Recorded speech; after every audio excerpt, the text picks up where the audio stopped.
Welcome, welcome, welcome to the Related Views podcast with me, your host, Ken, aka Big, and my co host, Tony, aka Little. Don't forget to hit us up on social media on Instagram at Related Views. If you want to email us, it's relatedviews@gmail.com.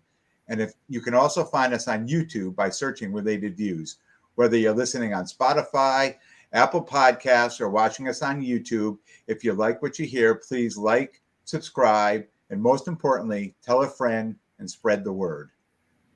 Tony, how are we doing this week? I'm doing fantastic. I have, as you know, I've been excited all week for 2 weeks now for this episode.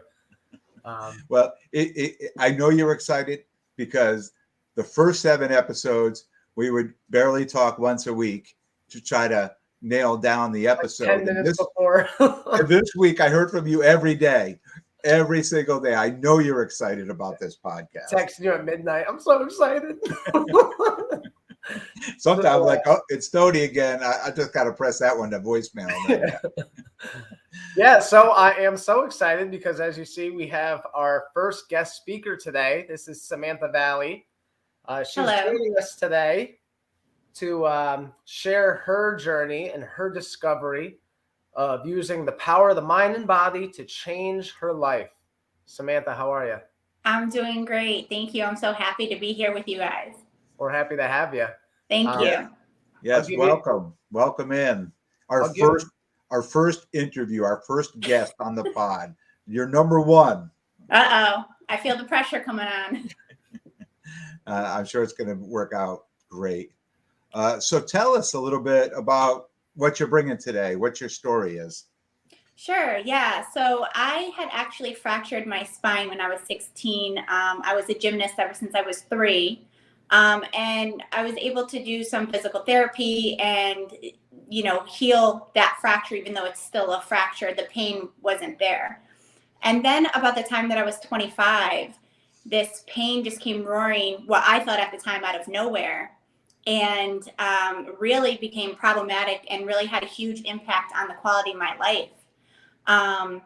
And because it was a fracture and because I had a slippage, which is very common in gymnasts, the only healing or options I was given was a surgery besides the more common modalities of physical therapy, injections, and things like that.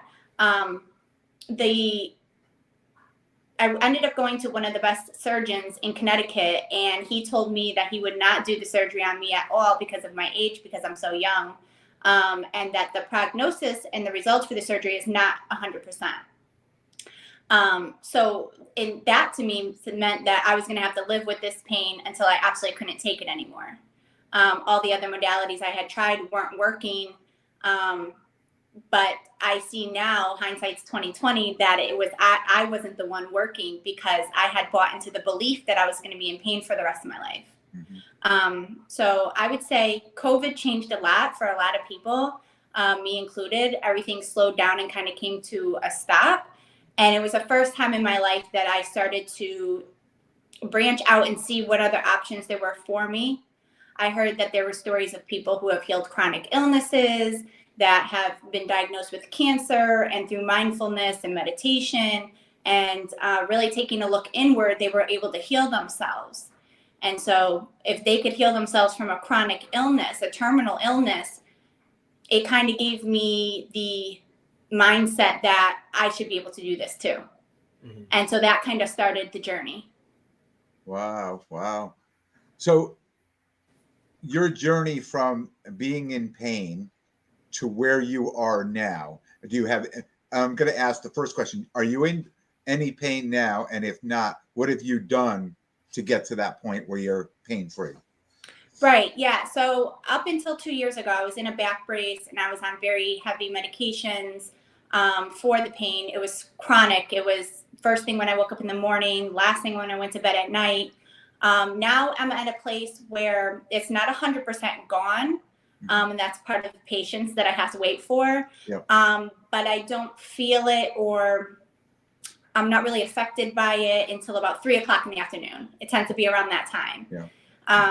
So it still comes and goes, but it is nothing compared to basically being bedridden and not really being able to do much of anything. So it's a huge transformation and it's a process. So I know I'll get there. I just need to be patient. Yeah. And from your starting point, from where you started to now, how did you alleviate that pain? What steps did you take? So you want to just share your journey a little bit? Sure. Yeah. So I was at my house and I didn't know where to start or where to look or where to go. So I just opened YouTube and I typed in how to heal your body with your mind, because I was not familiar with any of it. I just knew people have done it. And I felt if they could do it, I could do it too. And I ended up coming across a few different people who work in that field. The two people that I really latched onto and listened to everything they said was Bruce Lipton and Joe Dispenza, which are both doctors in their own right. And they came from a science background, and they made this connection on how you can use your mind to heal your body. And that kind of started the journey. And your biggest challenges, what were your biggest challenges? What did you have to overcome in your journey? My belief systems, my mindset. I, without realizing it, was so convinced that I was going to live like this forever. And when they told me that the pain is chronic, chronic means it doesn't go away. So I felt like they gave me a death sentence without a death date. And I was just going to have to white knuckle my way through life. So with that being said, I'm sorry, excuse me. I forgot what your question was originally. Well, just your process, like using your mind to reduce this pain. What did you identify were the triggers that were causing it, and what have you done to? That's right. Excuse me. So I had, not knowing, kind of built into my mind that I was going to be stuck like this forever. So I was kind of giving up on myself as far as my mind goes, that this was a permanent thing and there was no other options for me. So that's the biggest challenge that I've had to overcome, was my own mindset and my own beliefs about the chronic pain. And that's why I think I attached so much to Joe Dispenza, because he was actually in a car accident in the 80s and broke multiple bones in his spine and was given the same type of prognosis, that he was going to need to have surgery and he may not even be able to walk again. And he didn't accept that as an answer and knew about people healing themselves. And so he sought out how to do that for himself, and he has. And to this day, he has no pain. So that was the biggest inspiration, because I just have one fracture in my vertebrae. So if he has multiples and he's figured it out, then I'm just going to listen to everything he has to say, which was hard, because I've been told for years that, you're kind of stuck like this. It's really hard to undo those beliefs and to see another option and see what the possibilities are. So I would say the biggest challenge for me was my own mindset. So, No, go ahead, John. A couple episodes, one of my life lessons was you have to live life forward, but can only understand it backwards. Listening to your journey, when the doctor told you that he wasn't going to do the surgery at that time, again, looking back, what probably the best thing that could have happened to you, but how were you feeling at that time? Did you want the surgery at the time? Like, I'm in pain, I need this to be gone. Right. So I was living in North Carolina at the time, and the doctors sent me to surgeons right away. There was no other options that they saw for me except for surgery. But being, I guess, not skeptical of the surgery, but if you're going to operate on my spine, I want the best of the best. Of course. And so through searching out a surgeon, we found one of the top surgeons in Connecticut. And when I came up here and he said, you have to be wheeling in my office in a wheelchair before I'll do the surgery, it did. I guess it was, looking back now, it was a blessing in disguise. Absolutely. Because I believe that that's what I had to do. And I believe that it might not even be successful. So by him doing that, it was a blessing in disguise. But I also felt like that I needed to ride it till the wheels fell off, which is what I did for 10 years, which is not easy. Yeah. It's not easy. Yeah. I spent most of my life with a back injury and in chronic pain. And in my 20s, I saw surgeons, and at that time they said pretty much what they said to you. Surgery is really going to be the last option for this, because you're way too young to be having these surgeries. And in my mind, my whole life, I said, someday I'm going to have this surgery and I'm going to be pain-free. I couldn't walk more than a mile without twisting my body to relieve pain. I couldn't stand in one place without my legs going numb or just being in a lot of pain. And it was very interesting that right when I was getting ready to retire, I saw a doctor who said, I can do the surgery, but I just can't guarantee that it's going to help you at all. So at the last minute, I just canceled the surgery. And I said, you know what? I've lived like this my whole life. Maybe I should just try living a little longer. I retired from a high stress job. And since my retirement, my back pain is literally gone from, say, 90% of pain all the time to less than 10%. And I've done nothing different. I've exercised more. I sleep better. And I think a lot of it was just being out of a higher stress environment. Chronic stress, I know, will kill you. So in your life, do you think there were any triggers in your life that were contributing to, this type of pain? Like. Oh yeah, absolutely. I haven't discussed this out loud yet, but it is in my book that I am working on. I found myself being a caregiver to somebody who was a veteran, who had a lot of PTSD issues, who I felt that I was in a position to help. And while I'm trying to help him navigate his own life, I didn't realize that it was detrimental to my health. Being around somebody who, I learned a very hard lesson that you can't help people, there's professionals for that. But at the time I felt like, well, I'm in a better position than you, so I can help you. And I wasn't helping myself. I was neglecting myself to help somebody else. So while I'm trying to give all my energy to this person to help them, I had no energy for myself. So it was literally like this. None of my focus and attention could be on myself, on my healing, which I chose that unbeknownst to me. So there's no blame there, except for you need to have boundaries for yourself and make sure that you're okay. It's kind of like the mask rule on an airplane. They always say to put your oxygen mask on first, because if you can't breathe, you can't help anybody else. Yeah. And so I learned that lesson. Yeah. And I got out of that environment. But because I was in that environment for so long, the neural pathways in my brain were already conditioned to be in chronic pain. So being out of the environment, it helped to a certain degree, but my mind was already a running program. Yeah, there's still a lot of work to be done. Absolutely. Yeah, absolutely. And I had so much shame and guilt around my spine because I look healthy on the outside, and in pictures, I have so many pictures where on the inside I'm screaming, but I'm putting on a brave face and act like everything's fine because I look fine. Yeah. But on the inside, I mean, it was miserable. There was a lot of shame and guilt that went into being in chronic pain at such a young age, and not understanding why I blame my body for failing me, which was the worst thing I could have done. My body was trying to tell me, hey, you need to start paying attention to yourself. But I was just beating my body up and mad and angry because I didn't understand why my body was deserting me. Yeah. It was a huge disconnect. Wow.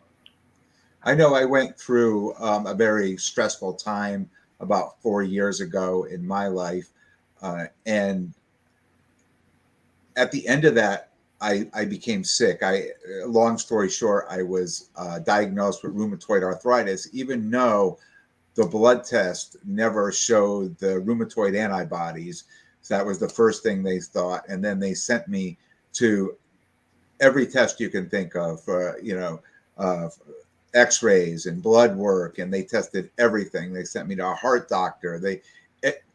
Nothing came back. So at the end, I went back to the rheumatologist, and he said, I'm going to start you on this medication because I think this is really what you have. And it was an autoimmune, which my body was just attacking itself. And I went on the medication and it took it away. Like it took all the pain away. Now I've been, 3.5 years on this medication. And I'm starting to wonder too, do I really need to be on this medication?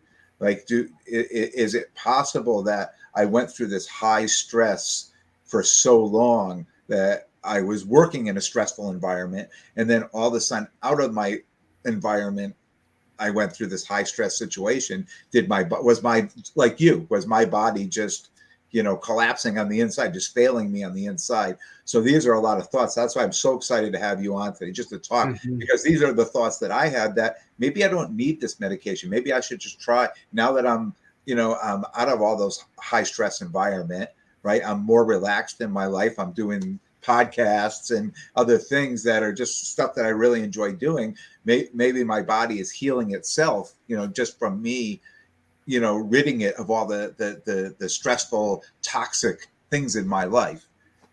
Right. Yeah. I'll tell you that through I don't want to call it my pain because then I'm owning it, but through the pain, I was on the highest pain medication. They had me on an antidepressant. They had me on muscle relaxers. And I was still in so much pain. So I don't think that the medication was the answer. I think medication is great in a short-term emergency situation. We're all going to need it at some point, but there was something else going on. And it's funny, if you look at the word disease, it's dis-ease, right? So you're not at ease, which will cause a disease.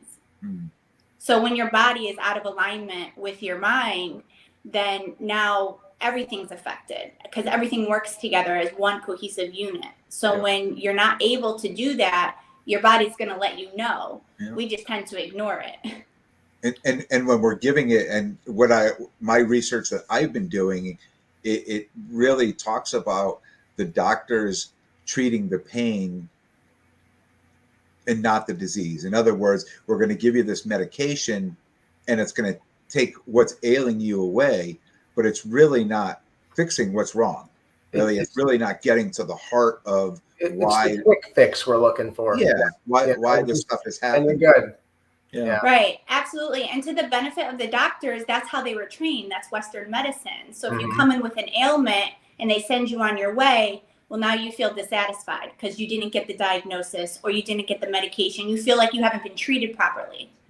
So they're doing what they were trained to do. So I don't discredit them at all. It's just that there are other things out there, but they're not trained in them. So they can't really advise you on something they're not trained in. You know what I mean? I don't blame any of my doctors for doing what they did. They have a young woman coming in awful pain. They even offered disability to me at one point. And so it's like, well, let's give her something so she can get through the day. I was desperate. I was absolutely miserable. And so they treated me the best way they knew how. So as far as your treatment now, like, do you see any particular doctor now? I don't want to ask you if you're on medication, because I don't want to throw you out on the spot, but like, maybe you could just talk to us about, are you doing this completely on your own? Are you seeing anybody else? I know there's, what I've been finding is called functional medicine. I've been seeing this word now. Every time I do research, that comes up. I don't know, maybe you could just talk about, that. Yeah, so the doctor I have now is absolutely amazing.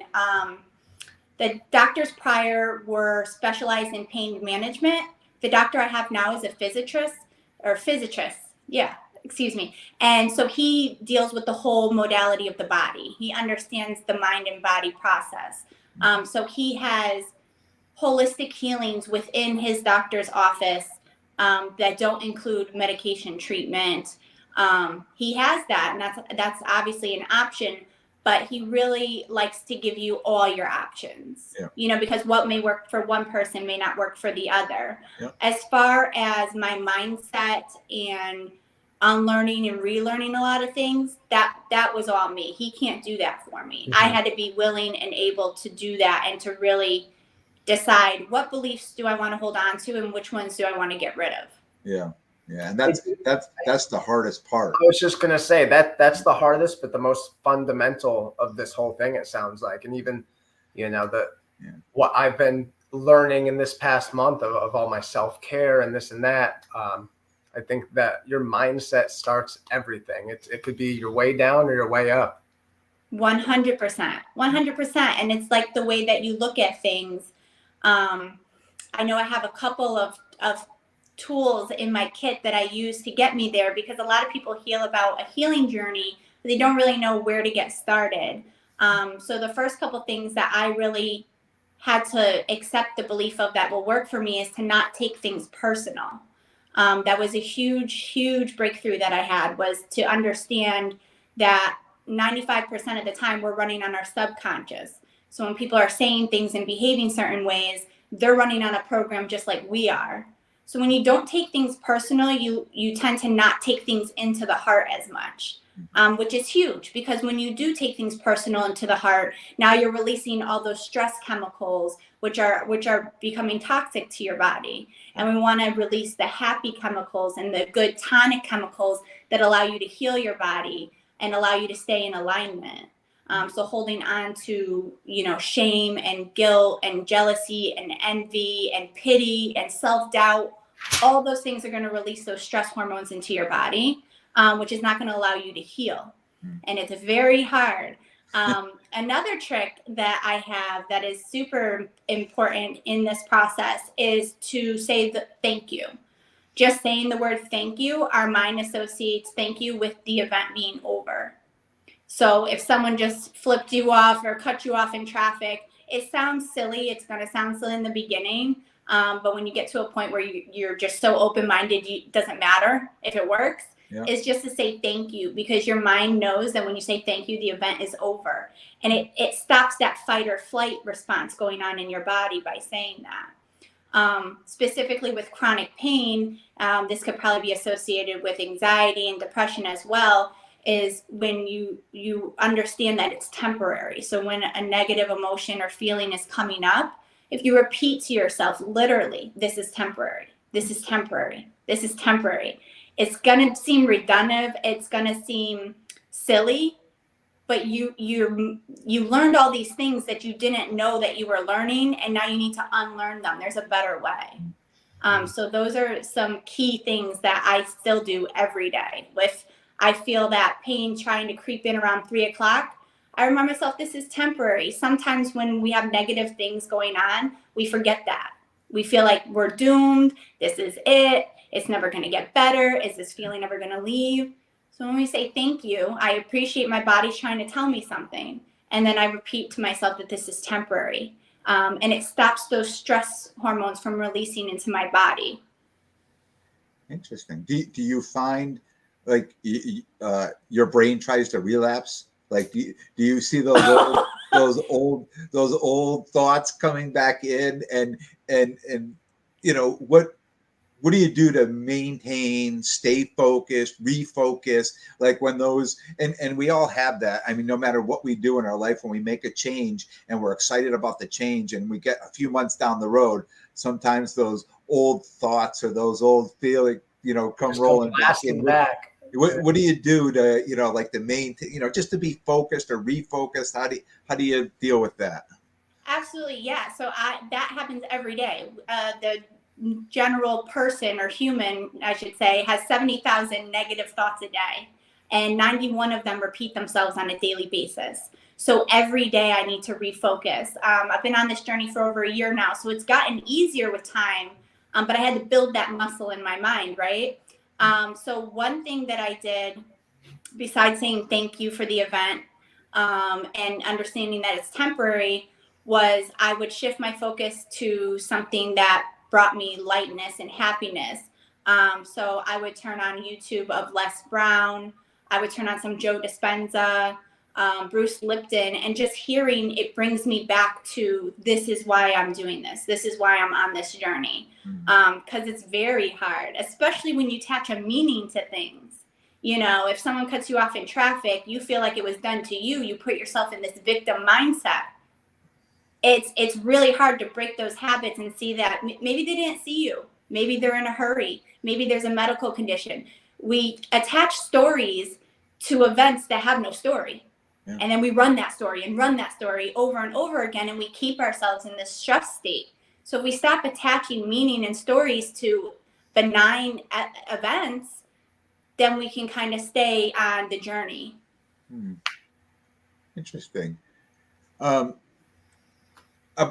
biggest thing about yourself, like in this whole healing process, did you discover, or I should say, I'm sure you discovered a lot of things. What was the most important thing or the biggest thing you discovered about yourself?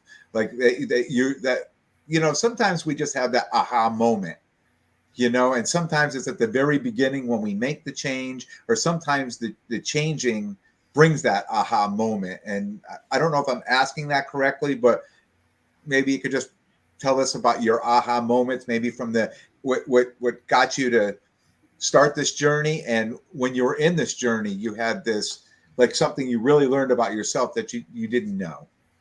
Yeah, so that's a great question. I would say the biggest aha moment was realizing just how many beliefs and opinions of others that I was carrying as my own. So many. It's like a heavy sack over your shoulder that you're carrying all these opinions and beliefs that other people have put onto you, and realizing how susceptible I was to that. I didn't really have much of a filter, or I love the word discernment, versus what information is helpful to me and purposeful to me that can help me grow, and what information can I put down. I had to put a lot of information down. A lot of beliefs and opinions that just were not mine and didn't align with my growth. So that was the biggest thing. It's interesting you bring that up. I was at a point in my life that somewhere in my 40s where I realized that I was just carrying so much baggage. I was carrying the weight of so many people around me. I was doing more for people than they wanted to do for themselves. And, yes. And with all that was kind of my aha moment where I just said, I'm literally going to be dead in less than 10 years if I don't start getting all this weight off my back and just start, trying to heal my body, because I knew between my back and these other things, my body was screaming at me every day. And it's like trying to pour from an empty cup. You can't do that. Yeah. Nothing fun, nothing good in my life. There was no positive anything going on that I felt. And so I made so many changes. And 15 years later, I'm still probably making monthly changes, that I keep learning something new and learning something new. And I'm older. You're so much, you figure this out. I'm envious that you figured this out at such a young age. But it took me to my knees to be able to start to look inward, because I will tell you, 2-3 years ago, you couldn't tell me nothing. Yeah. Everything that I thought and believed was a fact. I didn't realize how much that hurt me. Yeah. Being open-minded is not my old self at all. I thought I had everything figured out. And clearly my body was like, hey, you don't. You don't. Yeah. Because you wouldn't be suffering from this chronic pain. Yeah. I'm glad that it happened, obviously. But the fact that it took me to get here is what I'm trying to avoid with other people. That maybe if I could spread the message, that like a lot of the suffering that happens to us, we cause ourselves by our own thoughts. Yep. And if we were to really pay attention and have more awareness, these events wouldn't hold as much gravity as we're allowing them to hold. Yeah. And we're attaching stories to them. Yeah. And Tony, I know you just went through a little bit of heartache in your life. I'm sure this is becoming helpful for you. Well, yeah, I'll give you a little history on how I met Samantha. It's kind of crazy. I feel like every episode I talk a little bit about spirituality and I believe in the universe. And it was like a matter of days after, I went through this, and I feel like one person left my life and another person came in, and Samantha's been coming to the adult gymnastics I run. So I was going to bring that up earlier when you were asking, like, how's it going? How much progress? I mean, she's back doing gymnastics. We're working back handsprings and all sorts of stuff, on the bars, on vault. But it's phenomenal. I'll tell you, the first week when I left, I cried and laughed the whole way home. It's phenomenal because I could not imagine ever being in that space. So, and thank you so much for being an amazing coach, honestly, and being very patient with me. because I have a lot of fears, and Tony's like, you got this. I am a good coach, but I mean, you bring such a positive light. Even having you there has like revamped it a little bit, you know. And even through this process, like I say, the universe doesn't give you what you want, but gives you what you need. You know, I think it was the second week, I was driving home, and Samantha called me through Instagram. Was like, hey, like, you doing okay? And then it's crazy that this whole talk came, and, you know, I even believe that your message is supposed to get out there, and that this is step one. We've talked about that. You know, I do want to move into you talking about your book a little bit if you can. And I know you started your own podcast that I'd like you to talk about too. Hopefully our listeners can jump on that. So do you have anything to talk about in your book? Do you not want to give anything away yet? Where is that like, oh, you got to buy it? and when do we have any dates? Do we have any, are we just in the writing process? Do we have a release date? Yeah, so we're still in the very beginning stages. I have a lot of notes. I have a full notebook full of notes and sticky notes that I'm making at work. And I'm now in kind of like the dump writing process where I'm just writing everything out. I hope to have things organized by June. But as far as a release date, I don't have that. I will tell you, I started the book and I needed to take a break because speaking about the amount of pain that I was in and how much it affected my life would start to stir up those negative emotions in me and actually cause me to feel pain. So I kind of had to take a step back and do more healing because just reliving some of those moments, I was still emotionally attached to them. So I would like to say that it would be released and ready to go by 2023. I do think that that's a realistic goal, but I'm still in the very beginning stages of it. I have a lot of data, but as you know, the organizing process and then getting it to publishing and to audio is, you know, at least a year time frame. Sure. When you get to that point. But Tony mentioned the podcast. So I've been actually working on a podcast myself now, which I'm so excited about. Very thrilled about. I actually have a co-host. His name is David McDougall. And we met, it was very, I don't even really know how to explain it. Was it the universe? It was the universe. She doesn't have to answer. I can tell you. Yes, it was. It really, really was. I was in the class and I'm always being aware. And I'm like, you know, part of living in pain or anxiety or depression is fear. And I wanted to break out of that fear. So as I'm in this class in gym, I saw him and knew him prior to COVID. And I told myself, when I get out of class, I'm going to say hi. I'm going to break out of that fear because normally I'll leave. I'm not going to say anything, you know, and I'm really testing myself and testing my growth progress. So I said I was going to say hi. So he ended up, I couldn't see him. And when I walked out, you know, I was almost like, shucks, I missed them. Too bad I don't have to test my skills right now. And he was actually right outside the door. So it was like right in my face where I was like, I had to say hi, you know. And we got to talking and he's been on his own healing journey, but for such different reasons. He struggled with addiction, alcohol and drugs, and he went on a healing journey. And we got to talking about philosophers and different doctors that we've been studying and researching. And the answer is always the same. We come back to the same thing, and it's your mindset. So we can have two totally different reasons for waking up and wanting to be aware and wanting to change something in our lives. And it's always going to bring you back to the same thing, which is your mindset and yourself. So he's so opposite of me that it's almost like a yin and yang, yet the purpose is the same, which I love that. So I invited him to see if he'd be interested in doing the podcast, and he was all about it. And so we've been working on that. We are still in the beginning stages, and we should have our first episode live this Friday. So we're very excited, getting all the logos down and things like that, working on the final details. And it'll be a weekly podcast. Do you have a name? I'm sorry? Do you have a name for the podcast yet? Yes, it's called Turn Your Heart On. Great. Good. Definitely going to have to look for that. Yeah. I know you have 2 listeners right here. Yeah. I appreciate that. Thank you so much. Yeah. You know, it's funny, you know, way back at the beginning, I really didn't want to cut you off, but when you said you started with YouTube, like you found your first videos on YouTube. And I think 2 or 3 episodes I've talked about all the things I've learned how to do through YouTube because I'm a visual learner. And I said, you just proved my point that you can learn anything on YouTube now, right? Even how to heal yourself with your mind. Yeah. One of my favorite quotes comes from Joe Dispenza, where he says, in the age of knowledge, ignorance is a choice. And that goes back to, you can literally learn everything and anything you want nowadays. Yeah. You don't have to go.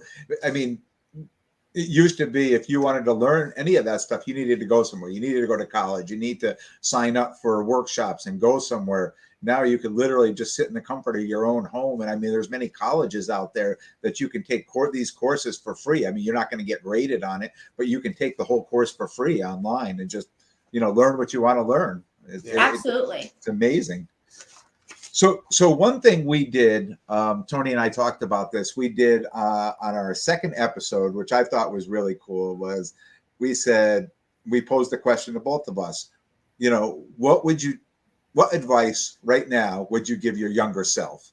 And it was more of a generational thing, but I'm going to throw that question to you. I think I just think it's such a great question to ask people, especially since you've been on this long journey. And now you can go back and look back. What would you tell your younger self? What advice? I would tell myself to be kind to myself, and tell myself to be patient, and tell myself to be gentle. Yeah. I think we're all really hard on ourselves. I think we are our worst critic, our biggest judge. And, everything's going to be okay and everything's going to work out. Yeah. I think being kind and gentle would be my biggest things I would tell my younger self, for sure. Yeah, because it's such an interesting question, because where we're at in our life and where you're at in your life, you couldn't be there without going through everything you went through, right? So a lot of times you say, oh, I would change this and that, but you wouldn't be where you are right now. So it's just such an interesting question, how people, really what you think. And I love the answer, just being kind. Yeah. I made a point in my life over these last few years when I've changed literally just be nice to everybody, no matter who I see, where I see, whether you're walking into a store, whether you're working, whether you're in a parking lot, I'm passing you in the aisle of the grocery, whoever I'm going to talk to everybody. Hi, how are you doing? Just be nice. Even if somebody's having a bad day, I'll be the first one to say, hey, how you doing? Whatever, just to try to say, hey, like somebody was being nice to me. Maybe it might calm me a little bit, and, just 100%. 100%. The energy that you give out is going to come back to you. That's how it works. Yeah. There's actually a study, and I want to tell you it, but I can't tell you who did it because I don't know off the top of my head. But they took 20 participants as a very small study group and told them to take $10 and spend it how they want. The first 10 students had to spend it on themselves, and the other 10 students had to spend it on somebody else. And then they came back a few weeks later to get their levels of fulfillment, joy, happiness, great, gratitude. And the 10 participants who spent the $10 on somebody else reported higher levels than the ones who did it for themselves. Yeah. Mm-hmm. And to me, that just spoke volumes. If you're kind to others, you're being kind to yourself. Yeah. You really are. So it actually makes you feel good. 100%. Being nice to somebody else makes you feel good. Like, who would have thought if me being nice to somebody is going to make me feel better? So right, because I think as a society, we view it as we are giving them kindness and we're not getting it in return. You don't have to do anything to get it in return. By you displaying that kindness towards somebody else, it comes back to you. Yeah. There's a story I'll tell you quick. I just heard last week, and it's funny timing.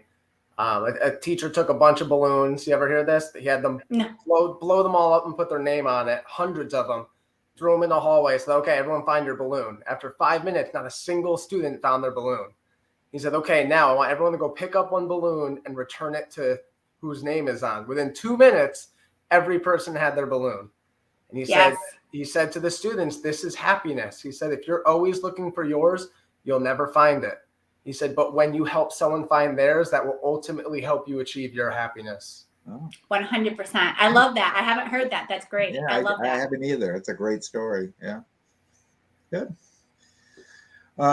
Anything else, Samantha, you would like to add?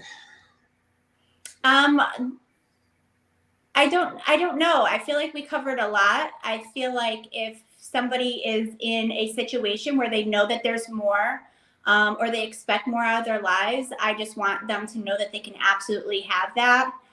It's going to be a challenge, but seeing your growth through that process is just going to push you even more to find exactly what you're looking for and what you deserve. Everybody deserves to feel amazing, and you have the tools and the power to do that yourself, all within your mind. Fantastic. Tony, anything to add? No, I'm in bliss. I love that we did this. I hope you're going to be calling me this week. I hope I'm not going to hear from you now until next I'm done week. with you. I love your word choice too. I love the word bliss. That's exactly it. I love that. Yeah. Well, Samantha, thank you so much for coming on the show. It's been an amazing. Well, we're going to say 41 minutes. Usually we try to cut it, but it's just been unbelievable. Thank you. Mm-hmm. Thank you so much for coming on. And we're going to ask you to come back down the road too. As you're on your journey, we want to bring you back and get an update too. And we'll get an update on the book and the podcast. Yes, absolutely. Thank you guys so much for having me. This has been a great conversation. I'm so glad that you found some value in the things that I had to say. We're really excited about the podcast. And if anybody wants to get in contact with me, they can find me on Instagram at Samantha.Valle. That's probably the best way to reach out to me. But if email is more of your thing, they can email me at Samantha.Valle00@gmail.com. Great. All right. I want to thank everyone for tuning in. And if you like what you hear, please tell a friend, spread the word. If you have comments, questions, or even a suggestion for a show topic, or just want to reach out, hit us up on social media. If you're on YouTube, comment below, on Instagram at Related Views, or email us at relatedviews@gmail.com. And as always, until next time, be good to yourselves and everyone around you. Tony, Samantha, thank you so much. Thank you. Samantha, thank you. Ken, I'll see you soon. Take care. Thank you, guys.